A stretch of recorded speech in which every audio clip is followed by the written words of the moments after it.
नमस्कार। जानते हैं इतिहास में ना कुछ साल सिर्फ कैलेंडर की तारीखें नहीं होते, वो एक तरह से एक मोड़ बन जाते हैं। 1971 बिल्कुल वैसा ही एक साल था। एक ऐसा तूफान जिसने दक्षिण एशिया का नक्शा ही हमेशा हमेशा के लिए बदल कर रख दिया। तो चलिए इस कहानी को थोड़ा और करीब से परत दर परत समझते हैं। तो कहते हैं कि 1971 केवल एक साल नहीं था, वो एक तूफान था। और सच पूछिए तो ये एक लाइन ही ना इस पूरी कहानी का सार है। ये कोई मौसम वाला तूफान नहीं था।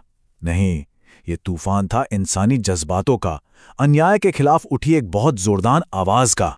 तो सवाल ये है कि ये सब शुरू कहाँ से हुआ। बात है 1947 की। जब पाकिस्तान बना तो वो जमीन के हिसाब से दो हिस्सों में बटा हुआ था। एक था पश्चिमी पाकिस्तान और दूसरो पूर्वी पाकिस्तान। लेकिन ये जो दरार थी ना, ये सिर्फ जमीन की नहीं थी, ये बहुत गहरी थी। अब ये जो तस्वीर है ना, ये उस गहरी होती दरार को बिल्कुल साफ दिखाती है। देखिए, एक तरफ था पूर्वी पाकिस्तान जहां आबादी बहुत ज्यादा थी, और दूसरी तरफ पश्चिमी पाकिस्तान जिसके हाथों में सारी सत्ता, सारा अधिकार था। तो ये सिर्फ एक पॉलिटिकल बराबरी की बात नहीं रह गई थी। नहीं, ये भाषा, संस्कृति और पहचान को दबाने की एक कोशिश बन चुकी थी। और धीरे धीरे ये एहसास बहुत गहरा होता गया कि ये लड़ाई अब सिर्फ अधिकारों की नहीं है, बल्कि अपने वजूद की, अपने अस्तित्व की है। अब कहानी में एक ऐसा मोड़ आता है जहां एक उम्मीद जगती है, एक बदलाव की उम्मीद। लेकिन उस उम्मीद को बड़ी बेरहमी से कुचल दिया जाता है। और ये मोड़ था एक लोकतांत्रिक चुनाव का। साल था 1970। पूरे देश में आम चुनाव हुए। एक ऐसा लम्हा जब लोगों को लगा कि शायद अब उनकी आवाज सुनी जाएगी। और जानते हैं, लोगों का फैसला तो बिल्कुल शीशे की तरह साफ था। शेख मुजीबुर रहमान और उनकी पार्टी अवामी लीग को जबरदस्त बहुमत मिला। लेकिन जो होना चाहिए था वो हुआ ही नहीं। सत्ता सौंपने से साफ साफ मना कर दिया गया। और बस लोकतंत्र की जो एक उम्मीद थी ना, वो देखते देखते गुस्से और आक्रोश में बदल गई। तो जब वोट की ताकत को इस तरह से छीन लिया गया, तो उसका जवाब दिया गया ताकत से, बल प्रयोग से। और ये वो पल था जहां से वापसी के सारे रास्ते बंद हो गए थे। जरा देखिए कि हालात कितनी तेजी से बिगड़े। 1970 में एक तरफ एक ऐतिहासिक चुनावी जीत होती है, और कुछ ही महीनों के अंदर 25 मार्च 1971 को उसी जीत को, उसी जनता के फैसले को कुचलने के लिए मिलिट्री ऑपरेशन शुरू हो जाता है।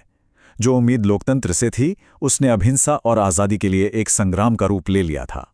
और वो रात इतिहास की सबसे काली रातों में से एक बन गई। उस रात घर जल रहे थे, सपने टूट रहे थे, और सड़कों पर खून बह रहा था। लेकिन उसी घने अंधेरे के बीच आज़ादी की एक चिंगारी भी जली। शेख मुजीबुर रहमान ने एक स्वतंत्र, एक आज़ाद बांग्लादेश की घोषणा कर दी।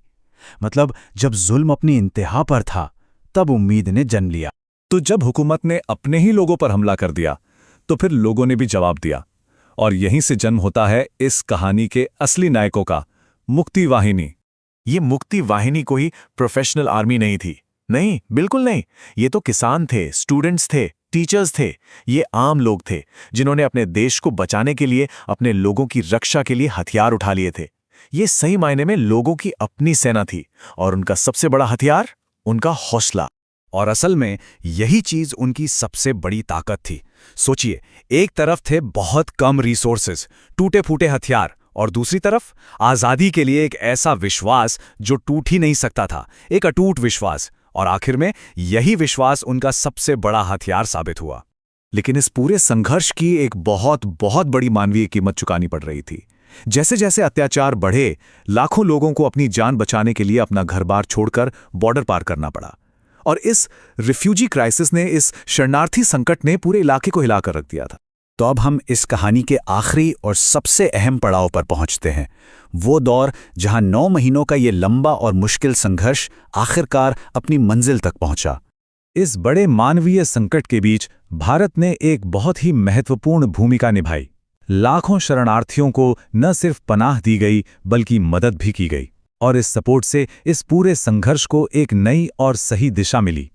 और फिर वो दिन आया जिसका सबको इंतजार था, 16 दिसंबर 1971। ये तारीख इतिहास के पन्नों में हमेशा के लिए दर्ज हो गई। इसी दिन पाकिस्तानी सेना ने सरेंडर किया, आत्मसमर्पण किया। एक लंबे और बेहद दर्दनाक संघर्ष का आखिरकार अंत हुआ और एक नए आज़ाद मुल्क बांग्लादेश का जन्म हुआ। तो इस पूरी कहानी का सबक क्या है? मतलब इस जीत का असल मायना क्या था? तो ये जीत आखिर थी क्या? ये सिर्फ जंग में मिली एक जीत नहीं थी। नहीं, ये जीत थी इंसानी गरिमा की। ये जीत थी उस साहस की जिसे कोई झुका नहीं सका। और ये जीत थी उन अनगिनत बलिदानों की जो आज़ादी की कीमत के तौर पर दिए गए। और शायद यही 1971 का सबसे बड़ा और सबसे ज़रूरी सबक है। ये हमें याद दिलाता है कि आज़ादी कभी भी मुफ्त में नहीं मिलती। इसकी एक कीमत होती है और वो कीमत अनमोल होती है। तो इस पूरे विश्लेषण को हम इसी एक सवाल पर खत्म करते हैं। 1971 की कहानी हमें एक बात तो साफ साफ दिखाती है कि जब आम लोग अपने डर से ऊपर उठ जाते हैं, एक साथ खड़े हो जाते हैं, तो वो इतिहास का रुख बदलने की ताकत रखते हैं, है ना?